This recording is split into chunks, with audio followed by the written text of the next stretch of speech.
Now, the DPS Aircraft Operations Division intercepted a plane near Port Isabel Tuesday. DPS pilots noticed suspicious activity with a plane around Kingsville. The plane was intercepted before it landed near Port Isabel. On board, they discovered 8 migrants from Mexico, Guatemala, and El Salvador. This case is under investigation. Today, the state rested its case in the Blake Downs murder trial. 19-year-old Cohen Burham was shot and killed in April of 2022. It happened at a house in Port Lavaca on Holloman Road. Family members of Cohen attended the trial, which started Monday. 25 News Now reporter Trenton Whitington is following the trial and joins us live from Calhoun County with the latest. The defense in the case of State versus Blake Downs returned to volley after the prosecution made their final arguments here in day 3. The defense claims that Cohen Burham's death was in self-defense. Downs' attorney centered the argument around an assault in 2019 where Burham beat a fellow high school student, which resulted in a misdemeanor and sent that student to the hospital. Images were shown depicting that student's injuries as they suffered bruises to their eyes and body as well as a concussion. The student's mother took the stand and claims they still suffer from PTSD and even attempted to take their own life following the incident. The defense also showed 2 other videos of Burham fighting with classmates to imply a tendency of violence that could have led to his fatal encounter with Downs. Several police officers say it appeared there were no signs of struggle prior to the shooting. These arguments came following the prosecution resting their case in the morning session. The case will continue tomorrow at 9 a.m., where if convicted, Downs could face 5 to 99 years to life in prison. Reporting live from the Calhoun County Courthouse in Port Lavaca, Trenton Whiting, 25 News Now. Trenton, thank you. Wharton County deputies arrested a 61-year-old man Wednesday. Charles Washington of El Campo is charged with aggravated assault with a deadly weapon. He is in the Wharton County Jail in lieu of a $50,000 bond. And now shifting gears, let's take a look at your forecast with First Warn Storm Team Chief Meteorologist Mac Perez joining us live from the weather wall. Mac, what is the latest? Well, I tell you, we're on the slow side of things. In fact, temperatures going to be rather hot and there's very little change. You know, the high pressure is giving us the heat, but the high pressure is also keeping all the tropical storms away for at least 7 days. So we'll have the latest on that. 92 is the current temperature. It feels like 104. Yeah, it's the good old summertime, July, now going into August. We'll have more coming up in just a few minutes. Back to you, Karina. Mac, thank you. Tuesday, a full federal appeals court ruled the floating barrier in the Rio Grande can stay for now. That floating barrier installed by Governor Abbott's administration is meant to discourage migrant crossings from Mexico into Texas. But the court today overturned a previous decision requiring Texas to remove the floating barrier. Meanwhile, the Biden administration argues Texas is violating federal law and risking U.S. foreign policy. They also are contesting the razor wire fencing and access to a city park along the border. And now this afternoon, Governor Greg Abbott released a statement saying, quote, "We fought to keep these barriers in the water, and with the Fifth Circuit's decision, that is exactly where they will remain. This fight is far from over," unquote. Here are some of the top headlines you can read in the Port Lavaca Wave. The Calhoun County ISD Board of Trustees approved raises for teachers and hourly employees. Plus, Sand Crab Nation is preparing to be wowed by the Calhoun High School Marching Band's upcoming halftime show. You can read these stories and more at theportlavacawave.com. Now remember to subscribe to our YouTube channel, Crossroads Today. Hit the like button and click that notification bell. For now, stay with us. Straight ahead on 25 News Now, 5 protests erupt after the killing of a Hamas leader, escalating tensions. Also ahead, demands rise for law enforcement records amid a high-profile murder case. Those details next.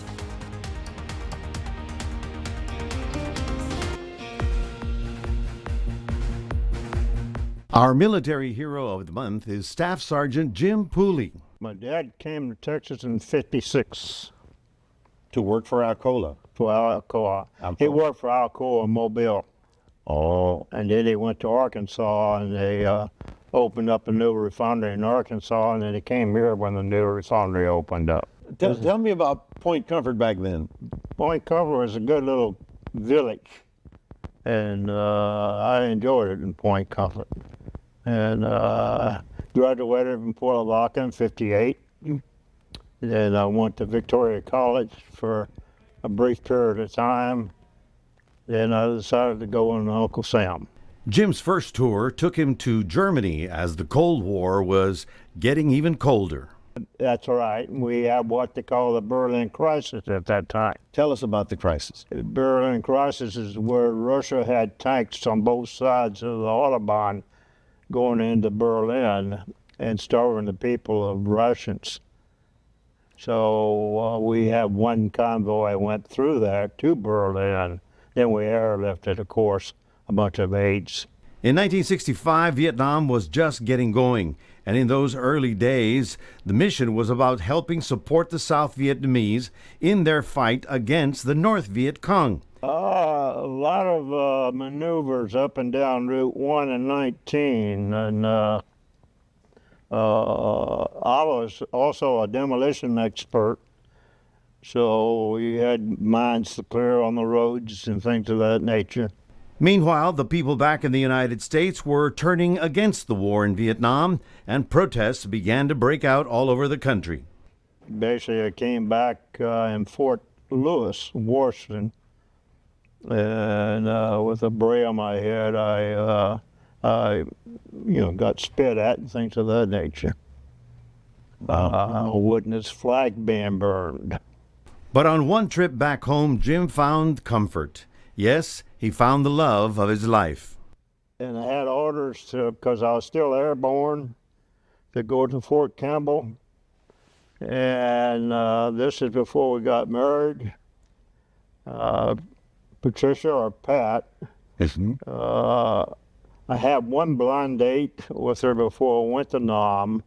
And right as I went to Nam, I met her again, and we decided to write back and forth. So I proposed to the mail to her, so I call her my mail order bride. Of course, that's the paratroopers badge. That's a combat infantry badge. That's an expert badge for M14.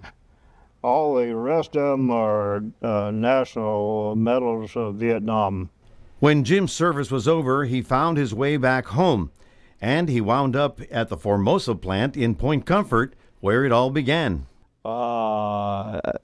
We had, I think it was 7 docks at Formosa. Ship docks, barge docks. I had the jurisdiction of the railroad transportation, marine and inner traffic areas. Jim and his family have been in the crossroads ever since, and the only problem is that no one lives forever. Pat developed dementia. She's in the final stages of dementia now, and she's also at the Southbrook Nursing Home in Edna, and she cannot do nothing for herself anymore. I'm sorry to hear that. And she's on the Hopkins program likewise, waiting for the good Lord to give her a call. Right. She is a real soldier in our family. You give Pat a big hug for us I will do that. and a big kiss. I will do that. If you know a military hero and want to tell us their story, go to crossroadstoday.com/militaryhero and let us know. I'm Maclovio Perez, 25 News Now.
The past hours have been packed with new developments related to the Sonia Macy shooting.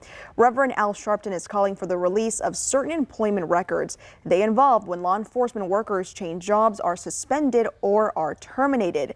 That follows the release of audio of a past employer reprimanding Sean Grayson. That's the former county deputy charged with murdering Macy. Meanwhile, the county sheriff Jack Campbell says he won't step down despite calls for him to resign. Now, there are new fears relating to the negotiations between Israel and Hamas. Take a look at this package. In Tehran today, demonstrators chanting death to Israel following the pre-dawn strike in the Iranian capital that killed Hamas political leader Ismail Haniyeh. A Hamas official says Haniyeh was killed by a rocket that entered a room inside a house where he was staying. Israel not taking responsibility for the killing, but Iran blaming Israel. Its supreme leader, Ayatollah Khamenei, vowing revenge, saying Israel has paved the way for severe punishment, and we consider it our duty to avenge the blood of those who were martyred in the Islamic Republic of Iran. The assassination, the second strike against two senior leaders of Iranian-backed groups in a matter of hours. Tuesday, Israel carried out an airstrike in Beirut, Lebanon, that killed Hezbollah military commander Fouad Shakir.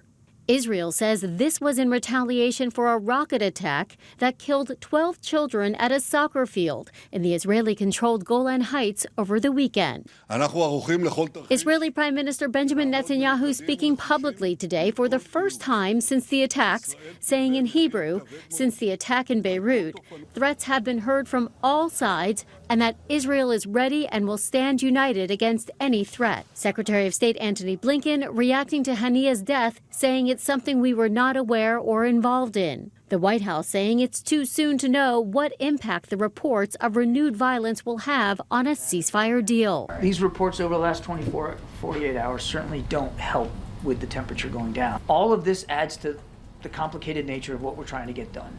And what we're trying to get done is a ceasefire deal. This afternoon, a senior Hamas official said they were close to a deal with Israel for a ceasefire and to release hostages. But now the talks are, quote, meaningless. Allison Cossack, ABC News, New York. The U.S. Secret Service for Vice President Kamala Harris's stepdaughter detained a man who caused damage to a pair of her protected vehicles. The suspect vandalized the rear license plate area on the Secret Service cars assigned to Ella Emhoff Tuesday. Officials say Emhoff was never in any danger during the incident, and authorities in New York took the man into police custody. Last November, a Secret Service agent for Naomi Biden, the president's granddaughter, fired at individuals who were trying to break into a U.S. government vehicle. Now, more than 6 million Americans are living with Alzheimer's disease and related dementias. Early diagnosis and intervention might help delay the onset of symptoms, and a new study shows a combined blood test for cognitive decline can help with early detection. It's the most common type of dementia, and cases of Alzheimer's disease are expected to continue rising in the U.S., but there's another tool that is providing hope for early diagnosis. There have been so many exciting developments when it comes to the world of Alzheimer's, and this is another one. Dr. Sanjay Gupta says the two-part blood test can measure how much amyloid you likely have in your brain. That's a protein that clumps together and later becomes plaque in patients with Alzheimer's disease. It's not an Alzheimer's test per se, saying either you have it or you don't, but it's another tool that doctors are likely to start using as part of a more complete evaluation. A new study found this combined blood test has a 90% accuracy rate in determining whether memory loss is due to Alzheimer's. In comparison, neurologists and other memory specialists correctly diagnose the disease in 73% of cases, and primary care doctors had even less success with a 61% accuracy rate. There's also these new medications out there. With these new blood tests, you might be able to follow along how well those medications are working. Take the medication, did the amyloid scores start to improve as a result of that? You can do that in conjunction with actually looking at someone's real life functioning. For Health Minute, I'm Mandy Gaither. A new study finds cutting your risk of dementia involves making one dietary change. People who replace an ounce of processed red meat a day with a daily serving of nuts drop their risk of dementia by 20%. Those who ate an ounce of processed red meat a day raise their risk by 14%. Processed red meats, including bacon, sausage, hot dogs, and deli meats, contain high levels of sodium and saturated fats. Eating high amounts has already been linked to cancer, type 2 diabetes, and even heart disease. Leading us to your viewer poll. You can scan that QR code right there on your screen to vote. The question is, if red meat is linked to a dementia risk, would you stop eating it? Yes or no? We want to hear from you. Come to crossroadstoday.com/vote to take part. And we're going to have an update on 25 News Now at 10. Now, here are some of the top headlines you can read in the Cuero Record. The totaled SUV of Precinct 1 Constable Kelly Phillip now declared as salvage, and the Cuero Boys and Girls Club celebrate Farm Day. You can read these stories and more at the DeWittCountyToday.com. Well, good afternoon, everyone. 92 degrees right about now. It feels like 104. That's our heat index. The heat index for the next few days is going to be near 110, so you're really going to feel the temperatures. I don't think we made it to 96, which is our average high for today, but that's where we're going to be stuck in for the next few days. Now, the big dome of high pressure is sitting on top of us through 7 days. We'll have more on your forecast coming up after this.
Well, good afternoon, everybody. Of course, a nice little sea breeze sort of helps out, but if you're not in a place where you're going to get a nice breeze, it's going to be pretty warm and very humid. As I mentioned, our heat index is going to be going up for the next couple of days, and we're going to be very close to 110. Now, we don't have any advisories just yet, but if you're going to be out there working hard in the middle of the afternoon, just consider, getting your breaks and getting plenty of fluids. Much of Texas is very bone dry right about now. Well, it's humid, but it's not raining, is what I'm saying. There are some showers in the monsoon flow out in the southwest. We take a look at the west coast of Mexico. This is Carlotta, but as you can see, most of the storms in the Pacific go in that direction. So that's not going to be a problem that it turns onshore, and that we can say goodbye to Carlotta, kind of like Maximilian did as well. Anyway, so the big story for us is the development of what will likely become Debbie. Now, Debbie is still rolling toward here. It is going to be coming into the Bahama waters, which are much warmer as a result, and it's going to get out of all that dust, and that's why we think it's going to strengthen up. Now, here's another view of it. This is water vapor. You can see the potential Debbie there. You can see the showers and the clusters of the rain. At this point in time, if it stays over the Big Islands, it's going to get also disturbed up as well. But once it gets, right about here, that's when it's likely to start strengthening, which would be sometime this weekend. In Florida, already the computer models are telling us that they're going to get anywhere from 10 to 15 inches of rain as Debbie sort of wanders around. At this point in time, it's a little circuitous route. It's forecast to move on shore, then come offshore, and then eventually start moving to the northeast. But shall we say, it's not a major hurricane, but it's going to be pretty messy out there beginning on the weekend and into early next week.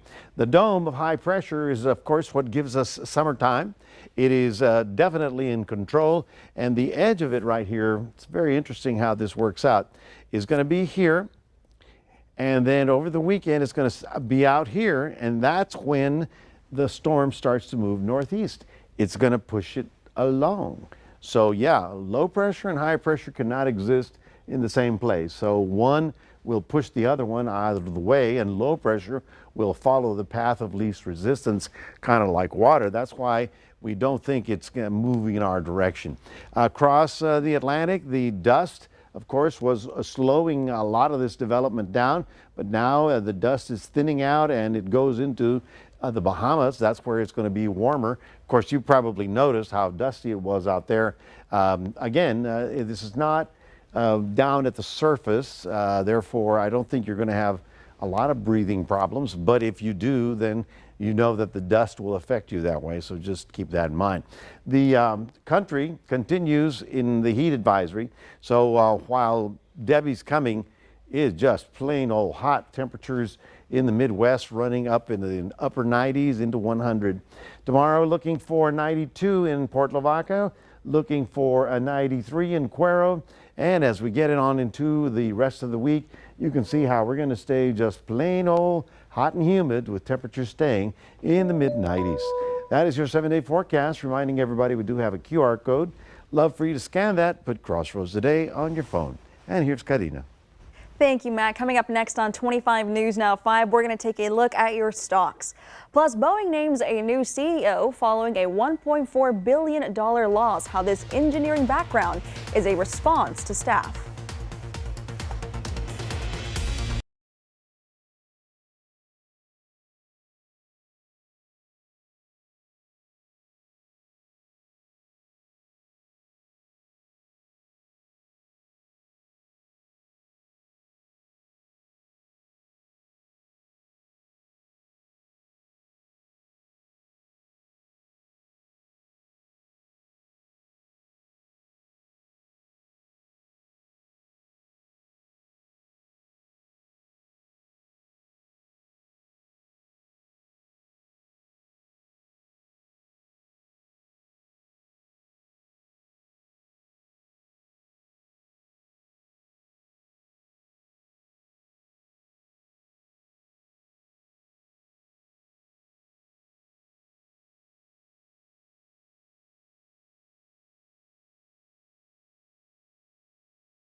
Taking a look at your stocks, the Dow up 99 points, the S&P 500 up 86 points, and the Nasdaq up 452 points.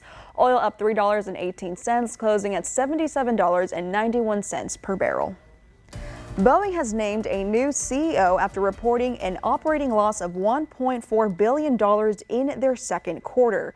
Robert K. Kelly will take over starting August 8th. He is replacing retiring CEO Dave Calhoun, who has been under fire for the company's problems. That includes increased scrutiny of the safety and quality of its planes.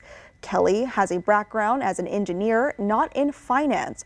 That could encourage staff who have criticized Boeing's management for caring more about money than engineering quality. And stay with us. We're going to take one last look at your forecast when we come back. Plus, a Rhode Island auto shop owner's fun sign is spreading joy and positivity. Plus, here's a look at world news tonight right after 25 News Now at 5. Tonight, as acres and buildings burn in the West and families flee, the red flag warnings in several states. Plus, is Israel on the brink of another war? More Americans turn to World News Tonight with David Muir, the most watched newscast on television.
A Rhode Island auto shop owner is turning heads and lifting spirits with a fun business signs. It started with bad dad jokes, but now residents are sending him their own comedic material. Right off a busy Province Street, Propel's marquee features uplifting and humorous messages. Originally intended for promotions, the sign has become a source of joy and comfort for residents. With over 50 creative messages so far, the sign is now a local favorite, spreading smiles and positivity daily. You know what? Who would really kick that off? Don with his dad jokes. Oh yeah, Don would nail it every single time. Master of dad jokes. Yeah. They don't even advertise. They don't tell you oil change for $9.99. They give you philosophical advice. That's how they get you, and then you don't mind paying whatever price you're paying for that oil. Feel better about it. Yeah. Well, I'll tell you, the heat and the humidity is definitely with us. The heat index tomorrow should get up to almost 109, 110. And of course, you know, we've been through this before. For those of you working outdoors, just consider getting plenty of fluids, taking breaks. You don't want to overdo it in the afternoon heat because the heat index is what's going to be relatively high through the next few days. Now, we're basically protected from any tropical activity by the big dome of high pressure, or what I call the Dome of Doom, which is summertime. The Dome of Doom. Just want to remind everybody, we do have our tracking guide. Oh, you've got it.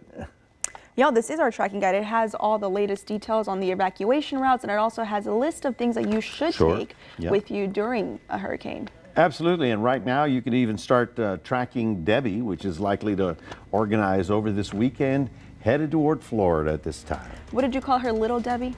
Dawn. Dawn called her Little Debbie. No, that's a donut or something, some sort of pastry. Alrighty, thank you, Mac. And thank you for being with us. We hope to see you back here tonight for 25 News Now at 6. World News Tonight with Dave Muir is up next.